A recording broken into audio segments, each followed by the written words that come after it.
बहुपद के example number first और एक्सरसाइज 2.1 आपका कंप्लीट हो गया था। ठीक, तो आइए हम उदाहरण 2 पर हम बात करते हैं, फिर उदाहरण खत्म होने के बाद एक्सरसाइज पर हम चलेंगे।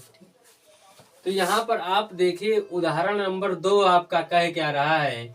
उदाहरण नंबर 2 दिया हुआ है, द्विघात बहुपद है, द्विघात बहुपद है, वो क्या है लिख लीजिए, पी एक्स बराबर x square plus 7x plus 10 है कि शून्य ज्ञात करना है, और शून्य ज्ञात करने के बाद में शून्यकों और गुणांकों के बीच संबंध की सत्यता का जांच भी करना है।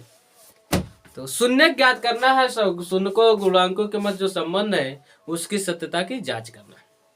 तो आइए सबसे पहले इसका शून्य ज्ञात कर लिया जाए। तो शून्य ज्ञात करने के लिए सबसे पहला पॉइंट नोट रखना, शून्य ज्ञात करने के लिए इस द्विघात बहुपद को 0 के बराबर रखेंगे। क्या करेंगे? शून्य ज्ञात करने के लिए इस द्विघात बहुपद को 0 के बराबर रखेंगे। ठीक, तो आइए हल किया जाए। तो क्या करने के लिए? शून्य ज्ञात करना है ना। तो सबसे पहले हम बात करेंगे किसके लिए? शून्य के लिए। तो शून्य के लिए क्या करोगे? इस बहुपद को 0 के बराबर करोगे ना, यानी कि पी एक्स बराबर 0। यदि बहुपद 0 आपने कर दिया, यानी कि इसी के बराबर जब ये है, यानी x square plus 7x plus 10 बराबर क्या हो जाएगा? 0। अब देखिए करना क्या है।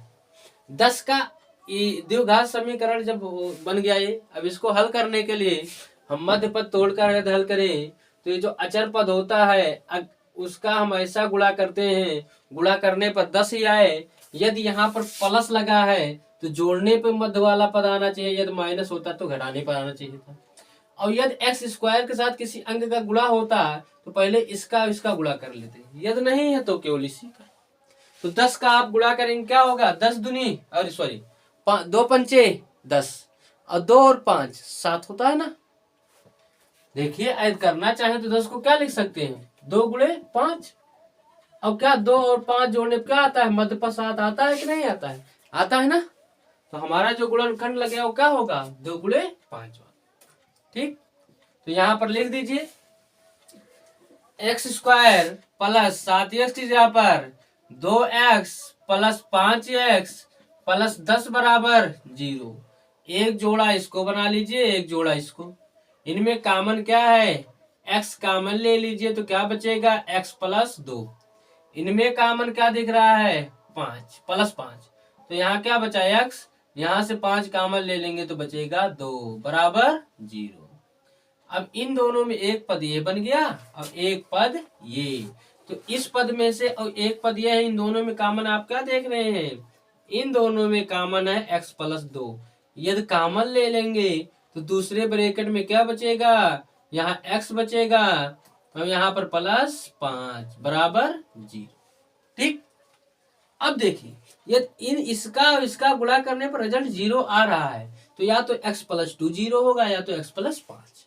यहाँ हम किसी को नहीं कह सकते कि कन्फर्म यही होगा, तो हम लिख लेते हैं या तो x प्लस 2 बराबर 0 या तो x प्लस 5 बराबर 0। तो यदि x प्लस 2 बराबर 0 तो x बराबर -2, x प्लस 5 बराबर 0 तो x बराबर -5।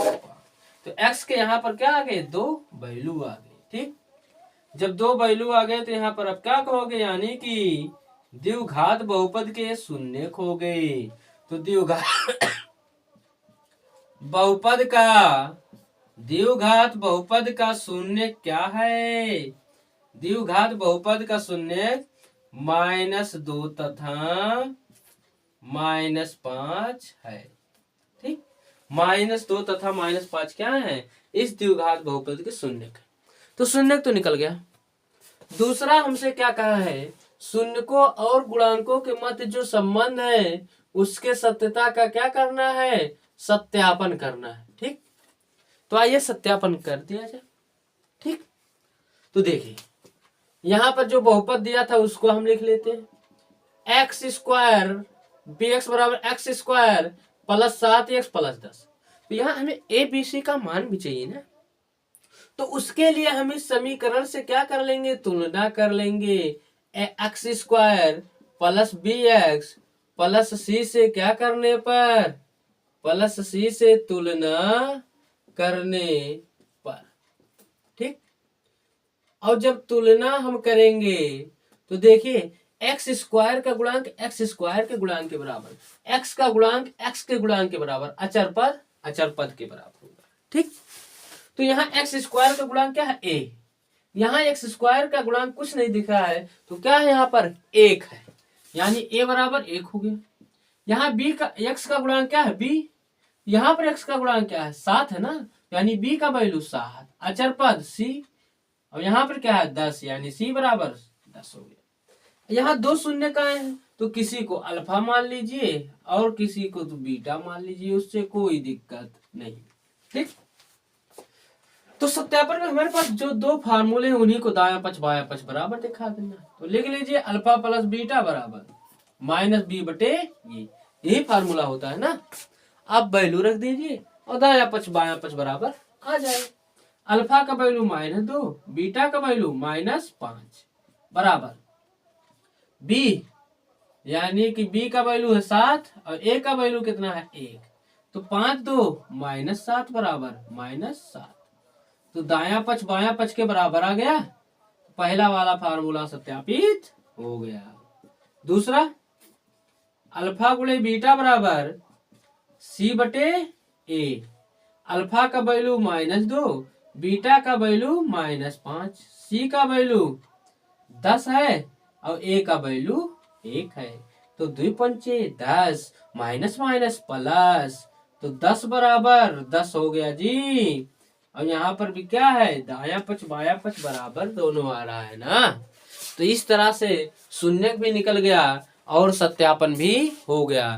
तो ये सब उदाहरण नंबर आपका दूसरा भी क्या हो जाता है, कंप्लीट हो जाता है। ठीक है जी, तो नोट कर लीजिए, हो गया होगा।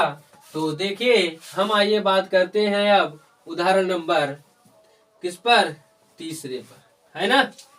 तो उदाहरण नंबर तीसरा देखिए क्या है, उसमें कह रहा है कि बहुपद एक्स स्क्वायर -3 के शून्य ज्ञात कीजिए और शून्यकों तथा गुणांकों के बीच संबंध के सत्यता की जांच कीजिए। ठीक है जी, तो यही काम इसमें भी करना है, तो आइए कर दिया जाए इसमें भी। ठीक, वो बहुपद क्या दिया हुआ है, उदाहरण नंबर 3 दिया है एक्स स्क्वायर -3, तो इसका शून्यक निकालना है और इसमें भी शून्यकों और गुणांकों के मध्य सत्यता का सत्यापन करना है। ठीक, कोई बात नहीं, शून्यक निकालने के लिए जानते हो सबसे पहला काम क्या करना है, किसके लिए, शून्यक के लिए हम इस बहुपद को 0 के बराबर करते हैं, यानी एक्स स्क्वायर -3 बराबर 0। अब यहाँ आप देख रहे होंगे क्या बन रहा है, कुछ नहीं, कोई बात नहीं, एक्स स्क्वायर बराबर 3 उधर गया, एक्स बराबर प्लस माइनस करड़ी में 3 बचता है ना। या रिजल्ट प्लस भी होगा या माइनस भी होगा, प्लस भी हो सकता है और माइनस भी हो सकता है। ठीक, तो यहाँ से दो रिजल्ट आ गए, यानी एक एक्स बराबर हो जाएगा करड़ी में 3 होगा और दूसरा क्या हो जाएगा -3। भाई एक प्लस होगा एक माइनस होगा, तो अतः शून्य क्या हो गए इसके, अतः शून्य माइनस करड़ी में 3 हुआ, करड़ी में 3 है। तो यहाँ दो शून्य हमें मिल गए, क्या, करड़ी में माइनस करड़ी में 3 तथा करड़ी में 3। ठीक, कोई बात नहीं, सत्यापन करना है, तो ये तो शून्य निकालना था, शून्य निकल गया, तो आइए सत्यापन भी करें। तो हमें जो बहुपद दिया है उसको लिख ले, तो ए बी सी का मान चाहिए, उसके लिए क्या करिए, x square plus b x plus c से क्या कर दीजिए, तुलना करने पर, क्या करने पर, तुलना करने पर, तुलना करेंगे तो एक्स स्क्वायर का गुणांक ए है ना, और यहाँ है क्या है, कुछ नहीं दिख रहा है, यानी उसमें किसका गुणा है, 1 का, तो ए बराबर 1, यहाँ एक्स का गुणांक बी, यहाँ एक्स का कोई गुणांक है, एक्स वाला टर्म ही गायब है, यानी कि वहां पर क्या हो जाएगा, बी का वैल्यू 0 हो गया, यानी एस का गुणांक 0। सी का वैल्यू कितना हो गया, अचर पद सी है, और यहाँ पर क्या है -3। चिन्ह के साथ आप जब भी तुलना करेंगे चिन्ह के साथ ही करेंगे, ठीक। यहाँ पर और आप देख लीजिए, अल्फा बराबर ले लीजिए, क्या ले लेंगे, अल्फा बराबर ले लेते हैं 1 माइनस करली में 3, व बीटा बराबर आप क्या ले लीजिए 3, क्योंकि यही दो शून्यक हैं, तो एक अल्फा बराबर 3 ले लीजिए, ये अल्फा बराबर माइनस करली में 3 और बीटा बराबर क्या ले लीजिए करली में 3, ठीक। तो आइए दोनों फार्मूले पर रख दिया जाए। पहला अल्फा प्लस बीटा बराबर सी बटे ए। अल्फा का वैल्यू माइनस करली में 3, बीटा का वैल्यू करली में 3, सी का वैल्यू -3 और सी का वैल्यू -3 और ए का वैल्यू कितना है 1, ए का वैल्यू कितना है 1, ठीक। तो रख दिया जाए, नहीं यहाँ एक चीज हमने ध्यान नहीं दिया थोड़ा सा, अल्फा प्लस बीटा बराबर होता है -b बटे होता है ना, तो अल्फा का वैल्यू कितना है माइनस करली में 3 और बीटा का वैल्यू करली में 3, माइनस बी का वैल्यू कितना है 0 और ए का वैल्यू 1, तो करली 3 प्लस और माइनस 0, 0 में भाग देंगे 1 से तो क्या आ जाएगा 0, तो दायां पक्ष बाएं के बराबर है, ये फार्मूला सत्यापित हो गया। दूसरा अल्फा गुणे बीटा बराबर सी बटे ए, अल्फा का वैल्यू माइनस करली में 3, बीटा का वैल्यू करली में 3 बराबर सी का वैल्यू -3, ए का वैल्यू 1। तो यहाँ देखिए माइनस है, यहाँ प्लस है माइनस होगा, करली 3 गुणे करली 3 यानी 3, और इधर क्या है इधर भी बचा -3, तो यानी -3 बराबर -3 आ रहा है जी। तो इस तरह से दायां पक्ष बायां पक्ष बराबर है, तो आपका उदाहरण नंबर तो 3 भी क्या होता है कंप्लीट हो जाता है, ठीक ठीक। तो उदाहरण नंबर जब 3 भी हो गया, तो आइए हम आपसे बात कर लेते हैं उदाहरण नंबर 4 पर, सेम ऐसे ही है, तो आइए चौथा भी लगा दिया जाए, फिर उस पर हम आगे बात करते हैं, ठीक। जहां पर भी आपको किसी भी टॉपिक से रिलेटेड परेशानी हो उस पर आप जरूर हमें बताएं, उस पर चर्चा किया जाएगा, है ना।